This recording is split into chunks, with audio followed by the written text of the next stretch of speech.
pagi menjelang siang Pak Triadi Agung Sudarto. Yes. Pada pagi hari ini kita kedatangan tamu spesial dari Pak Triadi Agung Sudarto. Pertama-tama saya mengucapkan selamat bagi Bapak udah menyelesaikan studi doktor S3-nya Pak. Semoga ilmu yang telah ditempuh dapat bermanfaat baik dari untuk Pak Triadi maupun untuk seluruh masyarakat. Gitu. Oke Pak, kita berhubung langsung to the point aja. Kita berharap bisa berbagi pengalaman dari Pak Triadi terkait motivasinya mulai dari menempuh S3 sampai menyelesaikan S3. Itu Pak. Jadi pertama yang akan kami tanyakan yaitu pada podcast Departemen Akuntansi pada hari ini yaitu terkait universitas yang dijalani Pak Triadi untuk menempuh S3 itu di mana nih Pak? Baik, terima kasih Pak Ali. Bismillahirrahmanirrahim. Jadi saya kebetulan di tahun mulai masuk itu di tahun 2013 Pak. 2013. Ya, terus kebetulan waktu itu yang membuka peluang untuk di wilayah Jawa Timur S3 akuntansi itu adalah salah satunya adalah UNAIR. Gitu. Jadi angkatan sebelum saya waktu itu masih prodinya masih belum akuntansi Pak. Jadi masih belum spesifik akuntansi, tapi ada ekonomi atau manajemen. Itu sudah ada S3-nya Pak. Cuman untuk akuntansi baru di tahun 2013. Sehingga pada saat itu saya termotivasi untuk meningkatkan mengupdate gitu kemampuan Pak ya.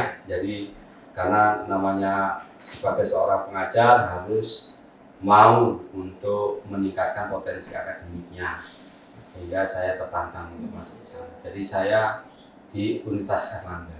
UNAIR Surabaya Pak. Oh iya. Oke Pak, terkait berarti kurang lebih Pak Triadi sudah menempuh S3 akuntansi Pak di Universitas Airlangga. Oke Pak, sekarang yaitu kita mau bertanya-tanya nih Pak terkait judul atau tema disertasi yang Pak Triadi ambil menjelang kelulusan di S3-nya itu bisa diceritakan Pak temanya, terus atas itu latar belakangnya mengambil penelitian tersebut, tujuannya, metode hingga objeknya bisa diceritakan semuanya Pak. Ya baik. Jadi memang pada waktu itu saya punya awalnya sebelum saya masuk ke topik yang saya kerjakan sebagai topik disertasi, waktu itu saya tertarik untuk meneliti tentang pasar modal waktu itu awalnya. Nah, karena memang saya waktu S1 saya banyak membahas tentang materi diversifikasi. Lalu di S2 juga begitu, saya membahas tentang diversifikasi. Nah, pada saat saya menempuh jenjang S3, saya juga arahnya sih kepinginnya itu bahas diversifikasi juga.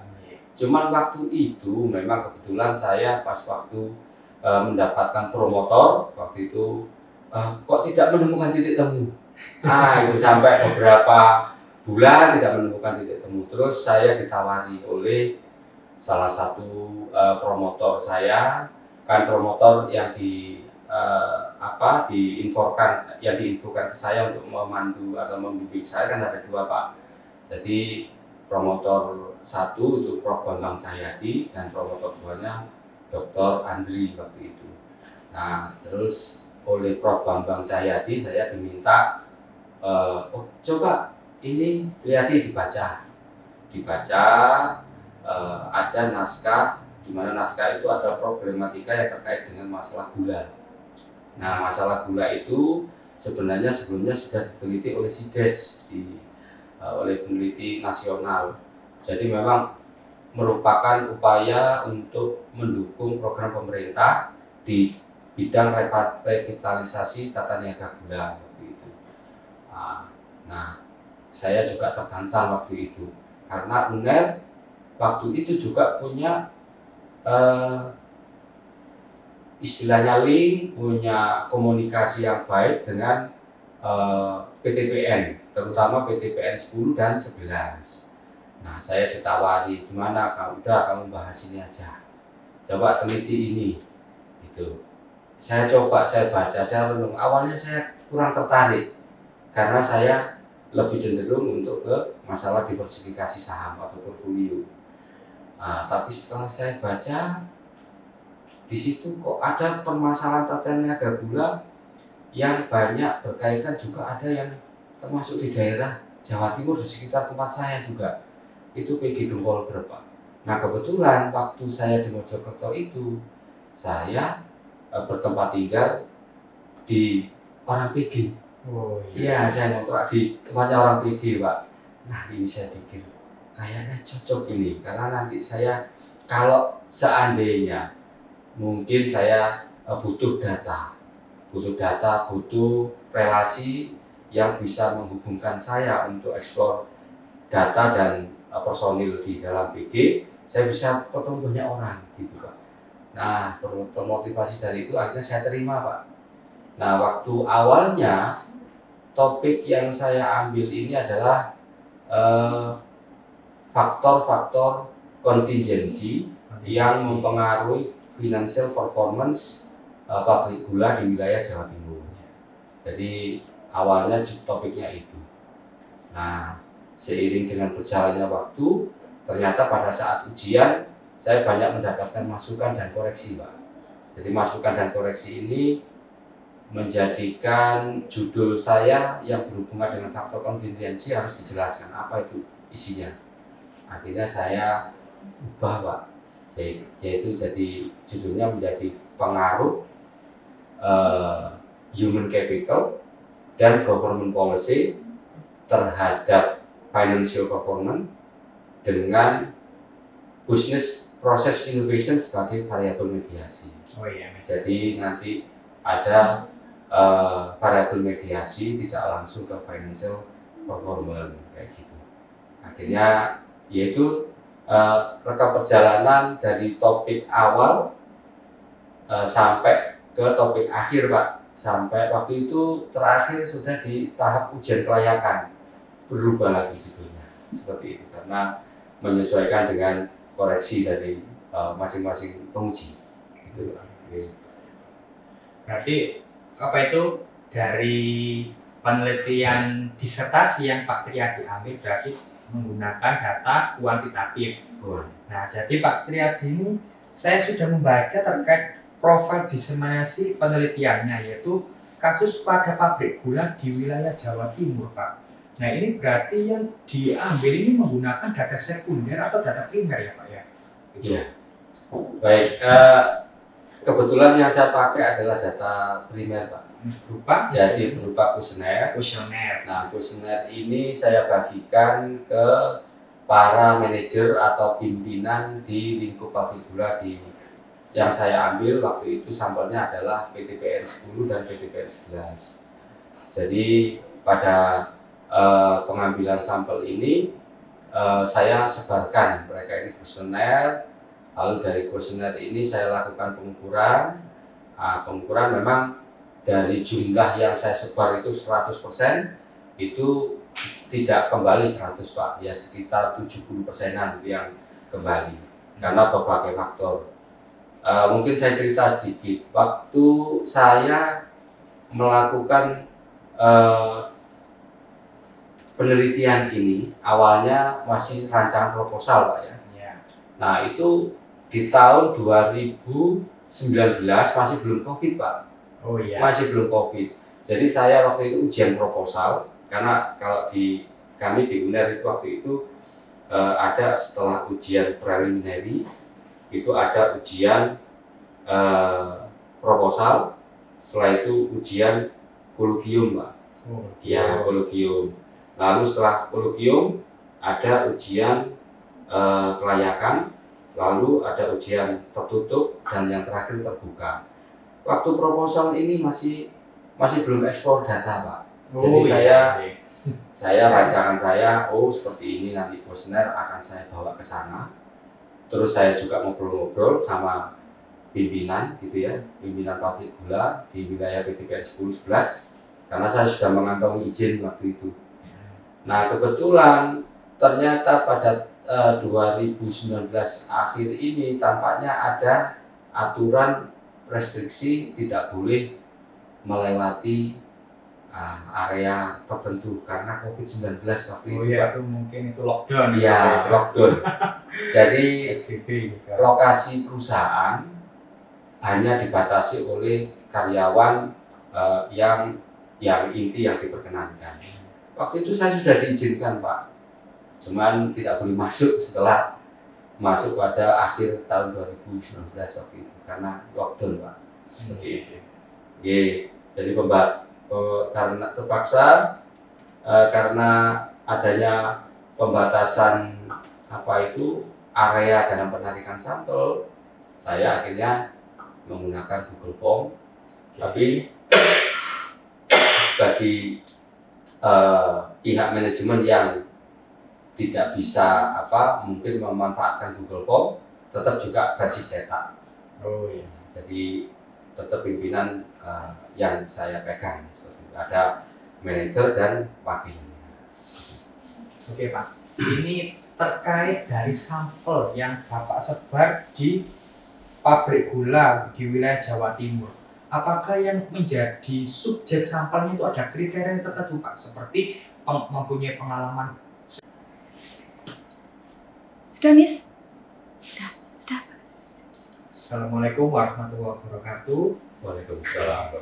Oke, selamat pagi menjelang siang Pak Triadi Agung Sudarto. Yes, pada pagi hari ini kita kedatangan tamu spesial dari Pak Triadi Agung Sudarto. Pertama-tama saya mengucapkan selamat bagi Bapak udah menyelesaikan studi doktor S3-nya Pak. Semoga ilmu yang telah ditempuh dapat bermanfaat baik dari untuk Pak Triadi maupun untuk seluruh masyarakat. Gitu. Oke Pak, kita berhubung langsung to the point aja. Kita berharap bisa berbagi pengalaman dari Pak Triadi terkait motivasinya mulai dari menempuh S3 sampai menyelesaikan S3. Itu Pak. Jadi pertama yang akan kami tanyakan yaitu pada podcast Departemen Akuntansi pada hari ini yaitu terkait universitas yang dijalani Pak Triadi untuk menempuh S3 itu di mana nih Pak? Oke, baik, terima kasih Pak Ali. Bismillahirrahmanirrahim.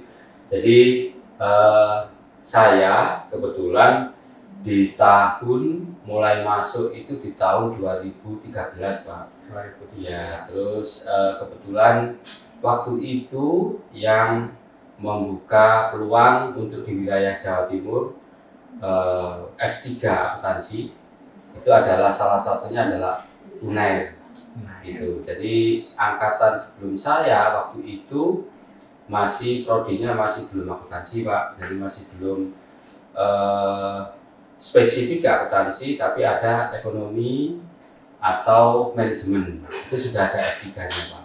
Cuman untuk akuntansi baru di tahun 2013, sehingga pada saat itu saya termotivasi untuk meningkatkan mengupdate gitu kemampuan Pak ya. Jadi karena namanya sebagai seorang pengajar harus mau untuk meningkatkan potensi akademiknya, sehingga saya tertantang untuk masuk ke sana. Jadi saya di Universitas Airlangga. UNAIR Surabaya Pak. Oke. Oh iya. Oke Pak, terkait berarti kurang lebih Pak Triadi sudah menempuh S3 akuntansi Pak Akuntansi. di Universitas Airlangga. Oke Pak, sekarang yaitu kita mau bertanya-tanya nih Pak terkait judul atau tema disertasi yang Pak Triadi ambil menjelang kelulusan di S3-nya itu bisa diceritakan Pak temanya, terus atas itu latar belakangnya mengambil penelitian tersebut, tujuannya, metode hingga objeknya bisa diceritakan semuanya Pak. Oke, baik. Jadi memang pada waktu itu saya punya awalnya sebelum saya masuk ke topik yang saya kerjakan sebagai topik disertasi waktu itu saya tertarik untuk meneliti tentang pasar modal waktu itu Pasar awalnya. modal. Nah, karena memang saya waktu S1 saya banyak membahas tentang materi diversifikasi. Lalu di S2 juga begitu, saya membahas tentang diversifikasi. Nah, pada saat saya menempuh jenjang S3, saya juga arahnya sih kepinginnya itu bahas diversifikasi juga. Cuman waktu itu memang kebetulan saya pas waktu mendapatkan promotor, waktu itu kok tidak menemukan titik temu. Itu sampai beberapa bulan tidak menemukan titik temu. Terus saya ditawari oleh salah satu promotor saya, kan promotor yang diinfokan ke saya untuk memandu atau membimbing saya kan ada 2 Pak. Jadi promotor 1 itu Prof. Bambang Cahyadi dan promotor 2-nya Dr. Andri waktu itu. Nah, terus oleh Prof. Bambang Cahyadi saya diminta coba ini lihat dibaca ada naskah, di mana naskah itu ada problematika yang terkait dengan masalah gula. Nah, masalah gula itu sebenarnya sebelumnya sudah diteliti oleh SIDES oleh peneliti nasional. Jadi memang merupakan upaya untuk mendukung program pemerintah di bidang revitalisasi tata niaga gula waktu itu. Nah, saya juga tertantang waktu itu karena UNER waktu itu juga punya istilahnya link, punya komunikasi yang baik dengan PTPN, terutama PTPN 10 dan 11. Nah, saya ditawari, gimana kamu bahas ini aja, coba teliti ini, gitu. Saya coba, saya baca, saya renung. Awalnya saya kurang tertarik karena saya lebih cenderung untuk ke masalah diversifikasi saham atau portfolio. Tapi setelah saya baca, di situ kok ada permasalahan tata niaga gula yang banyak berkaitan, juga ada yang termasuk di daerah Jawa Timur di sekitar tempat saya juga. Itu PG Gempol Pak. Nah, kebetulan waktu saya di Mojokerto itu saya bertempat tinggal di orang PG. Oh Iya, saya ngontrak di tempatnya orang PG, Pak. Nah, ini saya pikir kayaknya cocok ini, karena nanti saya kalau seandainya mungkin saya butuh data, butuh relasi yang bisa menghubungkan saya untuk eksplor data dan personil di dalam PG, saya bisa ketemu banyak orang gitu Pak. Nah, termotivasi dari itu akhirnya saya terima Pak. Nah, waktu awalnya topik yang saya ambil ini adalah faktor-faktor kontingensi yang mempengaruhi financial performance pabrik gula di wilayah Jawa Timur. Jadi awalnya topiknya itu. Nah, seiring dengan berjalannya waktu, ternyata pada saat ujian saya banyak mendapatkan masukan dan koreksi, Pak. Jadi masukan dan koreksi ini menjadikan judul saya yang berhubungan dengan faktor kontingensi harus dijelaskan apa itu isinya. Akhirnya saya ubah Pak, yaitu jadi judulnya menjadi pengaruh human capital dan government policy terhadap financial performance dengan business process innovation sebagai variabel mediasi. Oh iya. Jadi nanti ada variabel mediasi tidak langsung ke financial performance kayak gitu. Akhirnya yaitu rekam perjalanan dari topik awal sampai ke topik akhir Pak. Sampai waktu itu terakhir sudah di tahap ujian kelayakan, berubah lagi judulnya seperti itu karena menyesuaikan dengan koreksi dari masing-masing penguji. Gitu.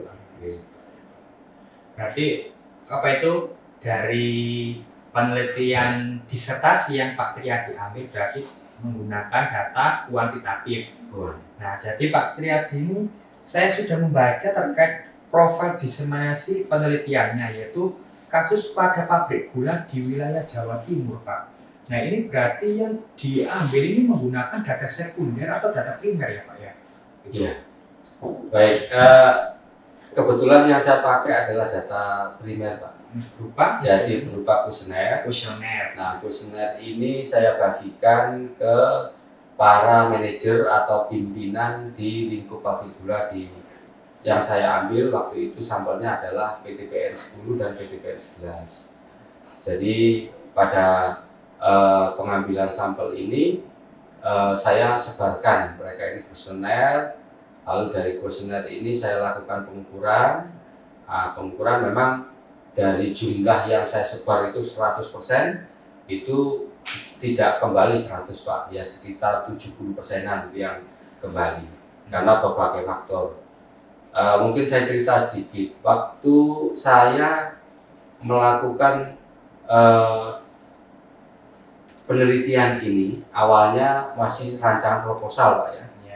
Nah itu di tahun 2019 masih belum COVID, Pak. Oh iya. Masih belum COVID.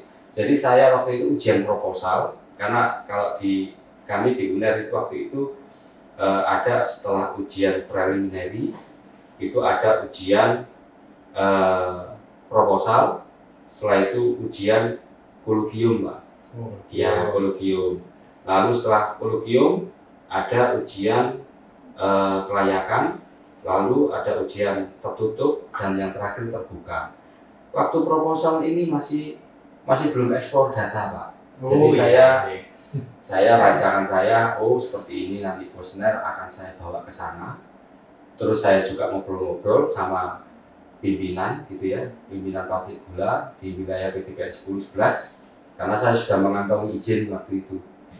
Nah kebetulan ternyata pada 2019 akhir ini tampaknya ada aturan restriksi tidak boleh melewati area tertentu karena COVID-19 waktu itu. Iya, itu mungkin itu lockdown. Iya, lockdown. Jadi SBB juga. lokasi perusahaan hanya dibatasi oleh karyawan yang inti yang diperkenankan. Waktu itu saya sudah diizinkan, Pak. Cuman tidak boleh masuk setelah masuk pada akhir tahun 2019 waktu itu karena lockdown, Pak. Seperti itu. Jadi karena terpaksa karena adanya pembatasan area dalam penarikan sampel, saya akhirnya menggunakan Google Form. Tapi bagi pihak manajemen yang tidak bisa mungkin memanfaatkan Google Form, tetap juga versi cetak. Oh iya. Jadi tetap pimpinan yang saya pegang seperti itu. Ada manajer dan wakilnya. Oke Pak, ini terkait dari sampel yang Bapak sebar di pabrik gula di wilayah Jawa Timur. Apakah yang menjadi subjek sampelnya itu ada kriteria tertentu, Pak? Seperti mempunyai pengalaman sekian berapa tahun, 2-5 tahun, atau menjabati di pejabat khusus atau bagaimana, Pak? Iya, maaf Pak. Karena memang lagi kena batuk. Oh, nggak apa-apa Pak, saya juga batuk ya. Iya. Memang musimnya. Jadi kebetulan memang pada saat saya melakukan penarikan sampel ada kriteria yang disyaratkan. Oh iya. Jadi kriteria yang diambil sebagai sampel itu minimal mereka bekerja 5 tahun, Pak. Oh iya. 5 tahun. Apakah ada manajer yang di bawah 5 tahun? Ada ternyata, Pak. Tapi mereka memang punya kompetensi yang luar biasa sehingga pengalaman kerja sedikit sudah jadi pimpinan. Iya. Cuman rata-rata memang mereka ini atau manajer yang berada di pabrik gula ini mereka sudah senior, rata-rata di atas 10 tahun. Pak. Jadi kalau saya ambil atau berikan kriteria itu adalah manajer yang bekerja sudah lebih dari 5 tahun, terus mereka menangani atau yang berhubungan dengan kebijakan dalam pengambilan keputusan, terus dia juga mengerti tentang proses inovasi bisnis. Maaf, Nggak apa-apa, Ini. Mas. Dibuat santai aja ya, maaf. Kita juga bisa mencermati setiap perkataan dari Pak Riyadi. Iya.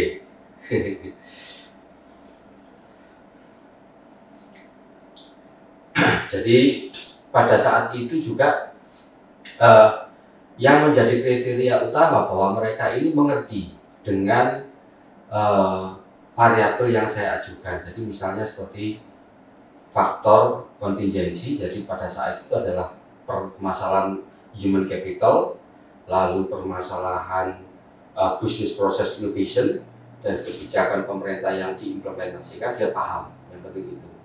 Karena ada juga Pak pimpinan, meski dia mungkin wakil manajer gitu, ada yang mengerti tapi mungkin manajernya justru mungkin yang kurang paham dengan hal itu. Ada juga yang seperti itu.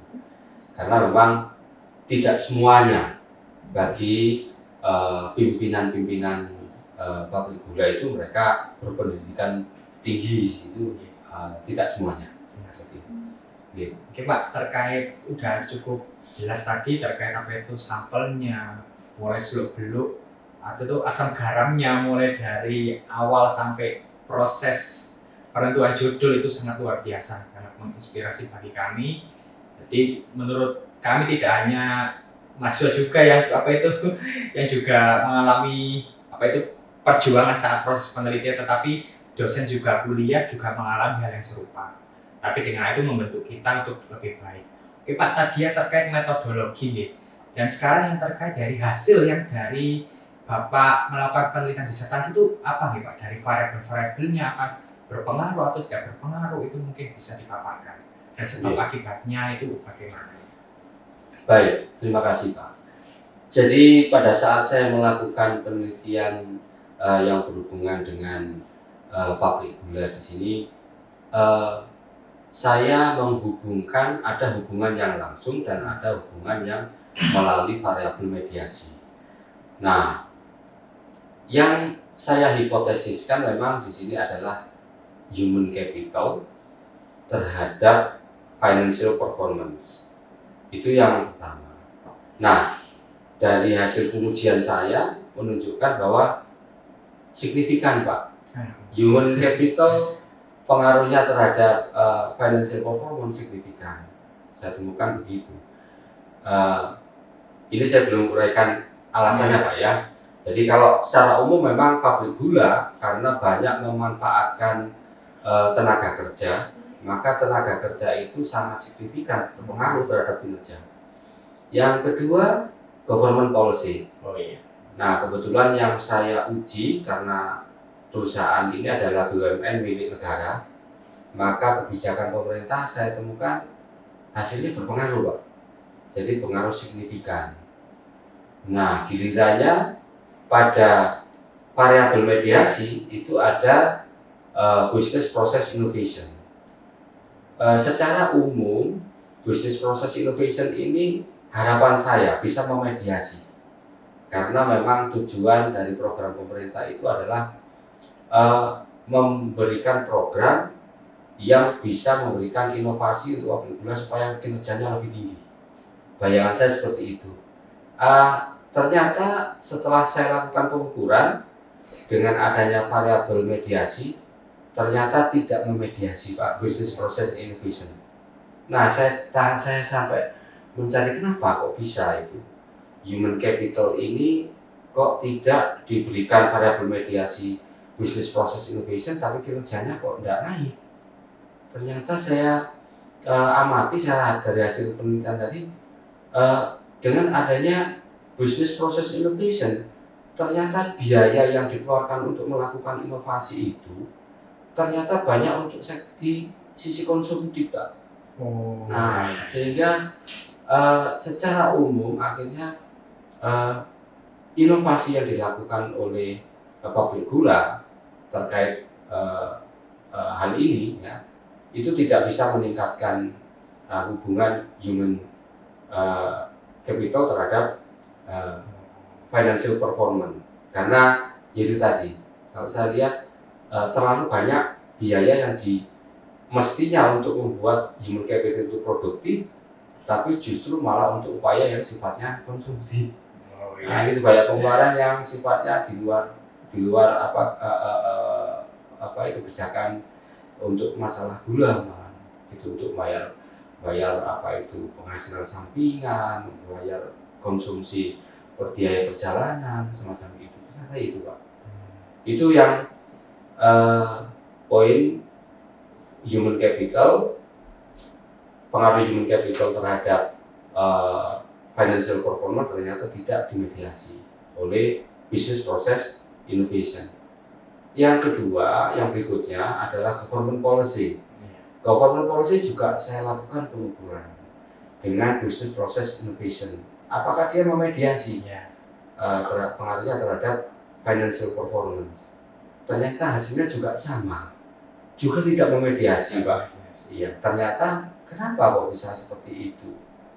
Saya cari, ternyata kebijakan pemerintah yang banyak diwujudkan dalam bentuk inovasi di pabrik gula ini justru banyak yang merugikan pabrik gula. Karena apa? Kebijakan tadi tidak dapat berjalan dengan baik, malah justru macet, akhirnya banyak keluar biaya, Pak, biaya inovasi.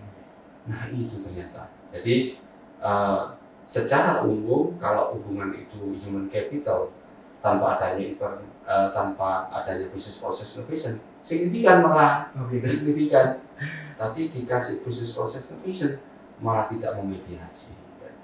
Itu Pak. Berarti kurang lebih ini hipotesis dari riset disertasinya Pak Triadi ada 7 kurang lebih ya. Jadi X1 terhadap kurang lebihnya. Ada 7. Yang tidak berpengaruh ada 2 gitu Pak. Yang tidak berpengaruh 2. Ada 2. Oke, berarti kurang lebih ada 5 berpengaruh.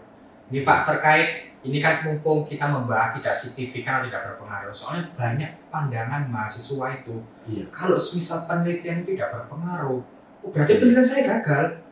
Padahal kan itu kan merupakan temuan atau baruan. Nah, kalau disertasi kebaruan gitu. Jadi itu mungkin bisa menambah wawasan bagi mahasiswa kalau misal dia melakukan penelitian dari 7 hipotesis, maksudnya itu ada 2 yang tidak berpengaruh, jadi persepsi mereka itu gagal. Jadi 2 itu gagal, penelitian saya Pak nggak berpengaruh. Jadi mindsetnya kalau penelitian itu harus berpengaruh. Padahal kan kita harus meneliti benar atau tidaknya. Kembali lagi ke tujuan penelitian. Seperti itu Pak. Jadi kesimpulannya itu ada 5 hipotesis yang berpengaruh, yang tidak berpengaruh atau tidak memediasi, kurang lebih ada 2 tadi. Oke Pak, jadi mungkin bisa dijelaskan apa itu terkait perbedaan dari singkat saja Pak, terkait skripsi, tesis, dan juga disertasi. Itu banyak mahasiswa itu yang bingung, perasaan kemarin itu saya judulnya ini kok sama ya. Nah yang membedakan itu antara skripsi, tesis, dan disertasi itu apa? Mungkin bisa dijelaskan di sini itu Pak. Iya. Singkat saja Pak. Baik, secara umum memang antara skripsi, tesis, dan disertasi ini perbedaannya adalah kedalaman dalam mengekspor, gitu ya, dalam menganalisisnya. Jadi secara umum kalau pada tahapan skripsi, mahasiswa masih boleh itu mendeskripsikan atau mengambil justifikasi orang lain tanpa dia harus menemukan, karena artinya dia boleh hanya mendeskripsikan tanpa mengambil keputusan untuk hasil mensintesis dari hasil skripsinya. Nanti masuk lagi pada tahap yang lebih dalam, itu masuk ke tesis. Kalau masuk pada tahapan tesis, kalau menurut saya bahwa tesis ini tingkat kedalamannya sudah lebih tinggi dari skripsi. Cuman memang tesis sudah dapat mensintesa dari hasil temuan. Ya, dari hasil temuan ini bagaimana justifikasinya, apa sintesis dari temuan dia. Nah, itu untuk tahapan tesis. Tapi kalau untuk disertasi, selain dia saya sudah bisa mensintesis, dia sudah menemukan hal yang novelty, hal yang baru apa yang menjadi kontribusi untuk ilmu pengetahuan. Itu arahnya intinya ke sana. Oke, oke. Baik, Pak. Oke. Jelas tadi dan luar biasa perjalanannya. Dan ini banyak, minta tolong Pak, sekarang KP itu banyak itu mahasiswa, bahkan dosen sendiri itu kurang adanya minat untuk melanjutkan S3 karena berbagai faktor. Pertama, faktor biaya, kemudian ada faktor memang syarat lulusnya itu agak sulit, bahkan ada yang sekarang yang mulai diwajibkan untuk Scopus itu. Kedua itu mungkin bisa dikasih semangat atau pencerahan kepada mahasiswa maupun rekan dosen yang hendak melanjutkan studi S3 biar sekiranya tidak ragu untuk mengambil langkah tersebut, Pak. Mungkin bisa dikasih motivasinya. Gitu. Baik, bagi adik-adik mahasiswa atau mungkin dari junior saya yang ingin meningkatkan kompetensi, tidak ada yang rugi dengan ilmu. Iya. Artinya apapun yang menjadi upaya kita itu nanti akan menjadi bekal kita ke depan. Karena kalau kita punya semangat untuk memajukan diri, sebenarnya kita juga memajukan dunia juga, punya kontribusi untuk memajukan dunia juga. Nah, kalau bagi adik-adik mahasiswa atau junior saya juga yang mungkin masih belum menyelesaikan skripsi, tugas akhir, jangan patah semangat. Mungkin kalau banyak kendala di perjalanan itu memang sudah jalannya seperti itu. Jadi tetap bersemangat karena kemajuan itu tidak bisa dengan mudah hanya dicapai dengan sekejap, tapi butuh proses. Dan proses itu yang menjadikan kita berkembang. Gitu. Oke, berarti intinya kalau kata orang Jawa itu ora ono mulya tanpa rekoso gitu.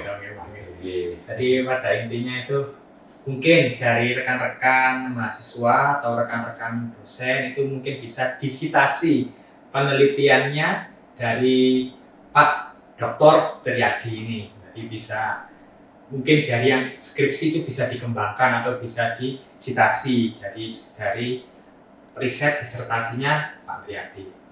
Oke Pak, kurang lebih seperti itu, sangat bermanfaat sekali yang diberikan oleh Pak Triadi, mulai dari perjalanan awal, lika-likunya, asam garamnya, sampai sekarang proses sudah menyandang gelar S3. Semoga ilmu dari Pak Triadi bermanfaat untuk diri sendiri, mahasiswa maupun masyarakat, Pak itu. Amin.